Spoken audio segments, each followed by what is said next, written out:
बिस्मिल्लाहिर्रहमानिर्रहीम, अस्सलाम वालेकुम नाज़रीन। एक नई सुबह में आपको खुशामदीद। आपसे कुछ ही देर के बाद इस्लामाबाद हाई कोर्ट और अडयाला जेल के बाहर आपको जैसा हमने कल बताया था कि नाके तके मुके नाके डाके फाके सारा कुछ नज़र आएगा और देखते हैं कि मुलाकातें होती हैं या नहीं। उससे ज़्यादा अहम बात यह है मुलाकातों से हट के जो आज हमने बेसिकली डिस्कस करनी है। राय साहब पिंडी से गिले हो रही है इस्लामाबाद के ख़िलाफ़, ठीक है, और इस्लामाबाद से जवाब जा रहा है पिंडी को। और यहाँ तक अफसार आलम साहब ने भी कह दिया अब कि जी वो मुझे कुछ हुकूमत के सिविलियंस ने बताया है कि जनाब इतनी फरमाइशें आ रही है फ़ौज की। तो मतलब अगर कोई फ़ौज से मुज़ाकरात की बात करे तो कहा जाता है कि जनाब नहीं जी वो तो गैर सियासी हैं, हुकूमत कहती है जी PTI इनको सियासत में घसीट रही है। दूसरी तरफ खुद ही अफसार आलम साहब को उनके लोग कहते हैं कि जी वो तो फरमाइशें इतनी कर रहे हैं कि हमारी कमर टूट गई, हम तो उठ ही नहीं सकते अब। तो खुद सियासत में फिर कौन लेके आ रहा है फ़ौज को, ये ज़रा आप खुद में देखने वाले हमें बता दें कि कौन घसीट रहा है उनको। अच्छा, इसके साथ ही साथ ऐसा सुना है कि जी वो मियाँ साहब की भी कुछ मामला ठीक नहीं है।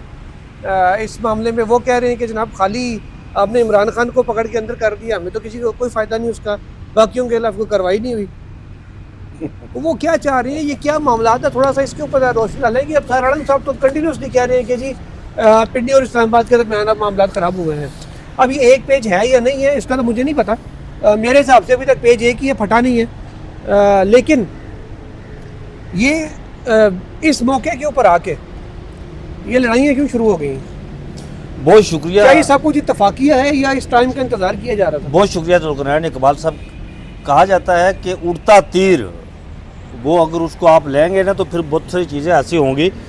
जो बात आपकी ने अफसार आलम साहब की, न सिर्फ अफसार आलम साहब ये बात कर रहे हैं बल्कि आसमान शराजी जिनके बारे में ये कहा जाता है कि वो नून लीग के ज़्यादा करीब हैं, इस्टेब्लिशमेंट के ज़्यादा करीब हैं, वो वही बात करती है जो उधर से हिट्स मिलते हैं या जो मतलब ये कहा जाता है, एक परसेप्शन है माशरे के अंदर। उन्होंने भी इस पर भी बड़ी खुलकर बात की है।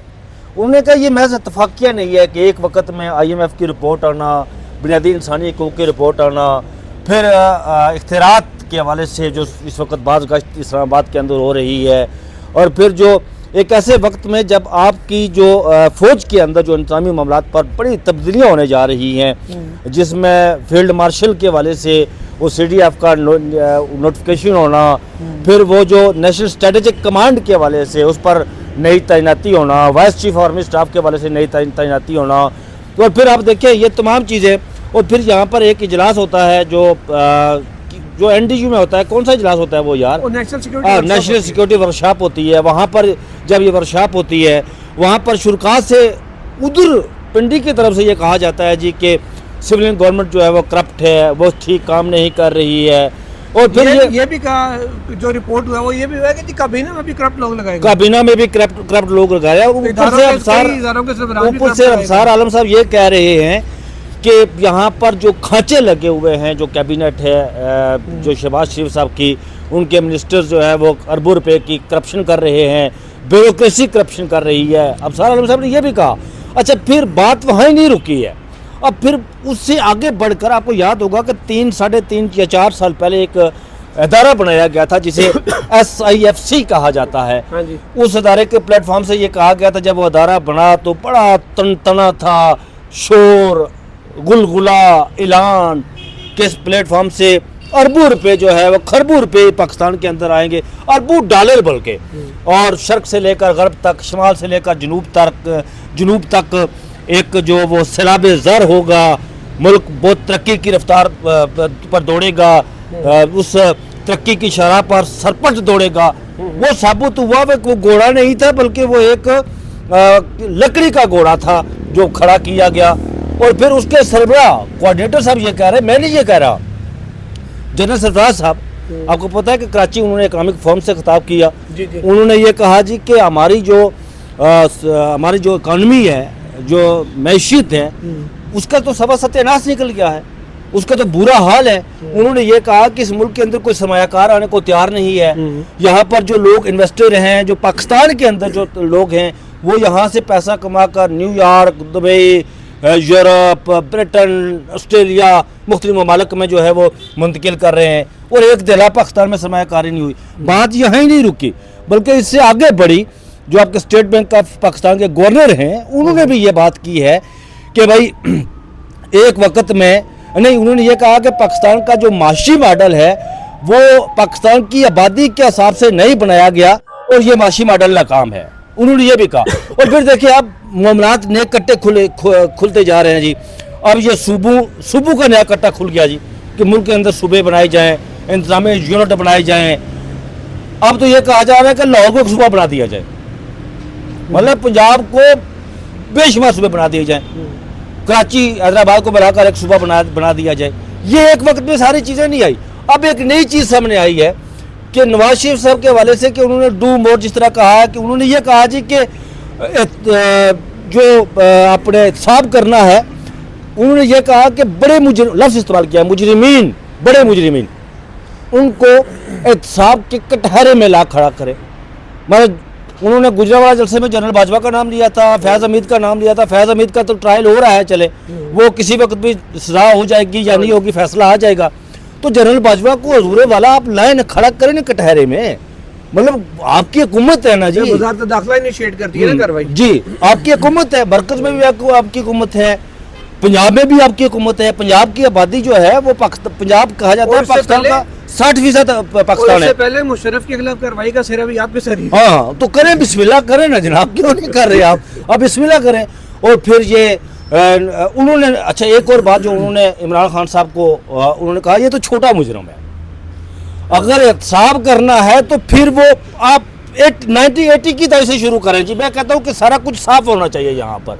आपको पता है नहीं, दोस्त ने क्या कहा है? क्या? कैप्टन सफदर साहब ने कहा है कि जी वो बड़ी होगी, उन्होंने छड़ देना चाहिए। उन्होंने उस तो पहले जड़ा ना बुशरा बीबी को उन्होंने कहा जी उसको कम से कम पहले छोड़ देना चाहिए, इसको बेशक बाद में छोड़े। लेकिन दोनों उन्होंने कैप्टन सफदर ते मेरी कौन सुनता पे जी, कौन सुन सी मैनू तो ये दसो। हाँ सर कहंदे ते पे ना ਉਹ ਕਹਿੰਦੇ ਪੇ ਸੁਣਦਾ ਕੌਣ ਹੈ ਉਹਨਾਂ ਦੇ? ਤੁਹਾਡੀ ਨਵਾਜ਼ ਸ਼ਰੀਫ ਦੀ ਗੱਲ ਕਰੋ, ਛੋੜੋ जी, फिर लाखे व्यूज आ जाते हैं। आ जाते हैं, लेकिन नवाज शरीफ की गल करो जी। नवाज शरीफ साहब कह रहे हैं, अच्छा अब ये बयानात तो आपने बता दी, हाँ, ये अचानक हुआ क्या है जो ये सारे बयान आने लग गए? मैं आपको बताता हूँ ना, मैं वजह क्या है? उसी तरफ आ रहा हूँ। उसकी वजह, अच्छा नवाज शरीफ साहब का एक मुतालबा सामने आया जी कि मुझे वज़ीर आज़म बनाओ, फिर नोटिफिकेशन होएगा जी। हाँ, ये किसने कहा? यार खबर है ना, मैं खबर दे रहा हूँ ना। अच्छा हाँ, मुझे वज़ीर आज़म बनाओ जी। वो आपको पता है कि ये 5-6 नशिस्तें जो अभी हुई हैं, ये मिलाकर उनके पास ज़्यादा अक्सरियत हो गई है, आ गई है ना। तो उन्होंने कहा जी मुझे वज़ीर आज़म।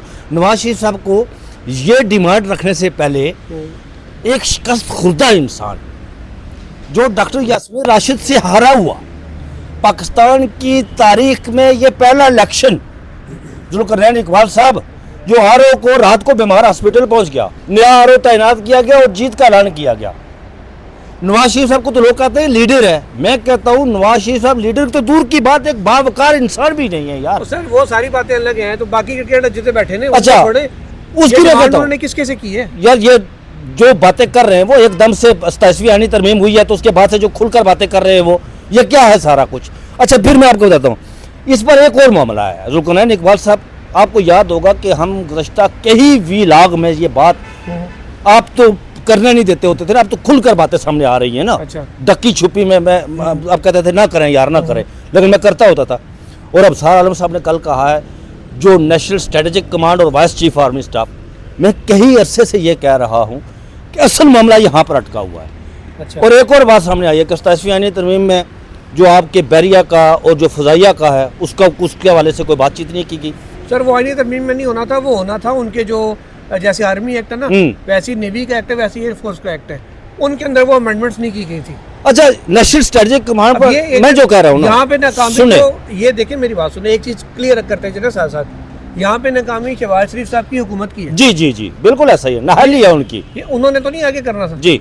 जैसे बाजवा साहब के नोटिफिकेशन की बारी पीटीआई की नालायकी सामने आई थी, बार बार नोटिफिकेशन करते थे, गलत हो जाता था, समरी गलत हो, नोटिफिकेशन गलत हो गया, आखिर फिर बाजवा साहब आके बैठे यहाँ पे और फिर खोदा साहब ने कहा कि यार देखिए अभी नोटिफिकेशन ठीक है ना, आप इस तरह से 2 लाइनें लिखी नहीं जा रही थी। तो यही हाल इनका है कि आप जब आर्मी एक्ट में तरमीम कर रहे हैं तो भाई बाकियों में भी होनी है। ये अकील मलिक साहब और ये आजम वजीर तारड़ साहब, इन लोगों का काम था ना करना, लॉ मिनिस्ट्री तो यही है जी, यही है। अच्छा चलो ये नहीं है जी इन लोगों का काम।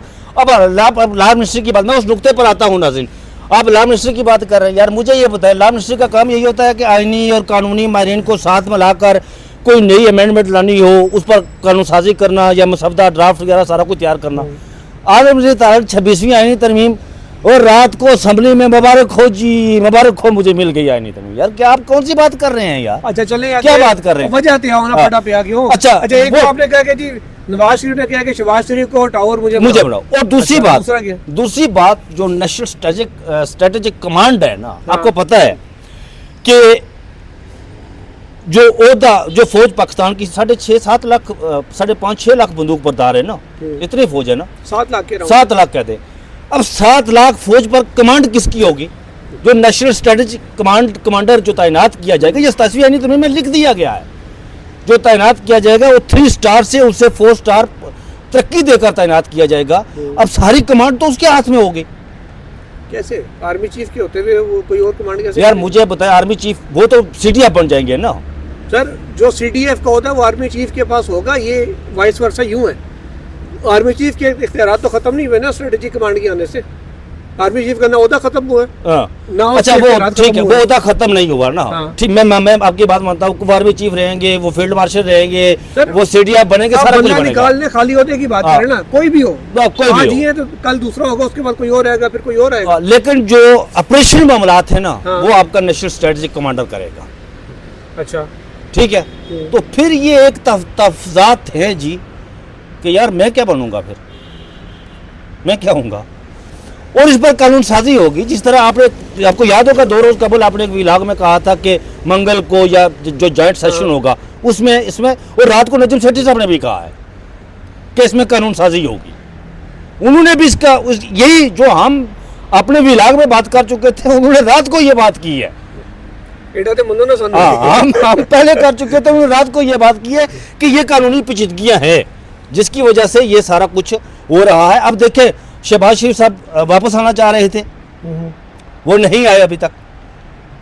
हाँ वो आएंगे, फिर नोटिफिकेशन होगा। उधर कहा गया जी कोई इसमें कोई ऐसी बात नहीं है, वो लिख दिया गया है कि कंटिन्यूटी उनकी जारी रहेगी। एक और सवाल पैदा होता है जुल्करनैन साहब। ओके, अब एक चीज ऐड करें बीच में जी। हनीफ अब्बासी साहब ने इंटरव्यू दिया नईम अशरफ भट्ट साहब को, अच्छा, जिसके अंदर वो फरमाते हैं कि ख्वाजा आसिफ साहब को बाजवा साहब के ट्रायल का मुतालबा नहीं करना चाहिए क्योंकि वो इससे फ़ायदा ले चुके हैं। आगे चल के वो कहते हैं नोट कर लें कि कल को यही ख्वाजा आसिफ साहब मौजूदा रजीम के खिलाफ भी बोलेंगे, मेरी इनसे बोल चाल नहीं है क्योंकि मुझसे मुनाफकत नहीं होती। साथ ही हनीफ अब्बासी साहब से जब ये पूछा गया कि क्या शहबाज शरीफ आपकी और उनकी सुलह नहीं करवाते, तो अब्बासी साहब ने कहा कि उनके पास और भी बहुत से काम है करने के लिए। चले अच्छा, ये जब ये बोलते हैं हनीफ अब्बासी साहब का जिक्र आ गया, हनीफ अब्बासी साहब जब बोलते हैं ना, तो मुझे यार ये उन्होंने एक और भी ऐलान किया है। एक और बयान दिया था उन्होंने नईम अशरफ भट्ट साहब के इंटरव्यू में एक बात कही है। उन्होंने कहा जी मैं ऐलान करता हूँ कि चीफ ऑफ डिफेंस फोर्सेज जो है ना आसिम मुनीर साहब होंगे। भाई रेलवे वजीर ने कब से ऐलान करना है, उसकी ड्यूटी वजीर दिफा करेगा ना, भाई वजीर दिफा करेगा, सेक्रेटरी डिफेंस नोटिफिकेशन जारी करेगा, तो रेलवे एक काम भी आपको पता है कि इनको जब एफिडीन केस में सजा हुई थी उम्र कैद, तो ये किसके तोसर से बाहर निकले थे पता है आपको? नहीं, मैं आपको बताता हूँ नाज़रीन के हनीफ अब्बासी साहब इन्होंने जाकर जनरल फैज़ हमीद के घोड़े के टेप पकड़े थे और उनकी वसातत से ये बाहर निकले थे। इसमें मैन किरदार अदा किया था यहाँ इस्लामाबाद के एक अदारे मीडिया हाउस के मालिक ने। मैं उसके साथ काम कर चुका हूँ और ये बात मैं जो आपको ये खबर दे रहा हूँ ये हकीकत पर मबनी खबर है और इन्होंने वहाँ की बात की थी। अच्छा, यहाँ पर एक सवाल और पैदा होता है। वो सवाल ये पैदा होता है कि मैं हैरान इस बात पर, कल ख्वाजा साहब ने ट्वीट किया ना कि नोक पलक दुरुस्त हो रही है नोटिफिकेशन की फलां फलां फलां। वो पत्रकार जो कहते थे नोटिफिकेशन की जरूरत नहीं है जी, नोटिफिकेशन हो गया है, वो अब क्या तोजी पेश करेंगे, वो क्या कहेंगे? कल मैंने यही सवाल उठाया था, जिन्होंने देखा हुआ था वो अब सामने ले आए कि जी मैं तो पहले देख लिया। तुसी तो मैंने कह रहे हो मैं नोटिफिकेशन देख लिया, क्या कड़ा नोटिफिकेशन देख लेने? सर वो तो मैंने कहा, मैंने कल की वीडियो में कि हमने तो ओगरा वाला देखा जिसमें पेट्रोल अच्छा नोटिफिकेशन। अच्छा, साड़ी डी कहा था सर दूसरा ये मामला है जी। बात उड़ते तीर की मैंने शुरू में कहा था, ये उड़ता तीर है जो इन्होंने लिया है। ठीक है, आगे क्या होता है ये बाद में देखेंगे। रही बात आपका दूसरा, आज खैबर पख्तूनख्वा, अब देखिए जो गवर्नर राज का ऐलान किया गया था, जफर रहमान ने कहा जी गवर्नर राज नहीं लग रहा, उन्होंने टीवी प्रोग्राम में कहा नहीं लग रहा जी गवर्नर राज। ठीक है, मैंने कल एक छोटी सी अच्छा एक मेरी बात सुने, मेरी बात सुने, आप बहुत कीजिएगा फिर एंड करेंगे। मैंने कल अपनी वीडियो में कहा था, इधर ही खड़े होकर रिकॉर्ड की थी कि भाई जिस बंदे ने अपने 2 सूबों की हुकूमतें उठा के परे मारी, असम्बलियाँ तलील कर दी, अब उसको गवर्नर राशिद डरा रहे हैं। वो पहले से मार्शल लॉ की उन पर मार्शल लॉ लगा हुआ है यार, वो नहीं, कौन सी बात है? वो आप उनको हाँ। गवर्नर राशिद डरा रहे हैं। ये बात आपकी दोस्त है। अच्छा, फिर मैं जो बात कर रहा था, अब देखिए जो जिन कुफ्तू का ख्याल था कि भाई सोहेल अफरीदी आ गया जी, ये वही करेगा जो अली अमीन गंडापुर ने किया था, वो आएगा यलगार करेगा, बोंगिया मारेगा नारू में, जलसू में नारे मारेगा, चला जाएगा। वो तो आउट ऑफ सिलेबस साबित हुआ यार। उसने जो यूनिवर्सिटीज़ में आगाही मुहिम का सिलसिला शुरू किया, ये तो इनको हजम होने वाली बात नहीं है कि जो कहते हैं कि हाँ इस कौम, ये देखे वो नौजवान है यूनिवर्सिटीज़ में जिन्होंने आगे चल के इस मुल्क का बागडोर संभाली है। अच्छा, ताकतवरों का ख्याल है कि ये वही करें, यूनिवर्सिटीज़ में वही आगाही देते हैं तो वो वही दें, उस तारीख वही बताएं जो हमने छुपाई हुई है, असल तारीख से आगाही न दें। ये तो आउट ऑफ सिलेबस साबित हुआ। फिर अडयाला के बाहर धरना, वो 18 घंटे का धरना, लोगों का ख्याल था वो चला जाएगा। आज 2 दिसंबर है। 2 दिसंबर है ना। तो थोड़ी देर के बाद, ज़्यादा टाइम नहीं होता लोगों का, आपने लाइव मनाजर आपको देखने को मिलेंगे, कुछ इस्लामाबाद हाई कोर्ट से और फिर अडयाला से, फिर अडयाला से। तो इतनी जल्दी यार गल मुकड़ी नहीं। इजाज़त दीजिए, अल्लाह हाफ़िज़। अल्लाह हाफिज़।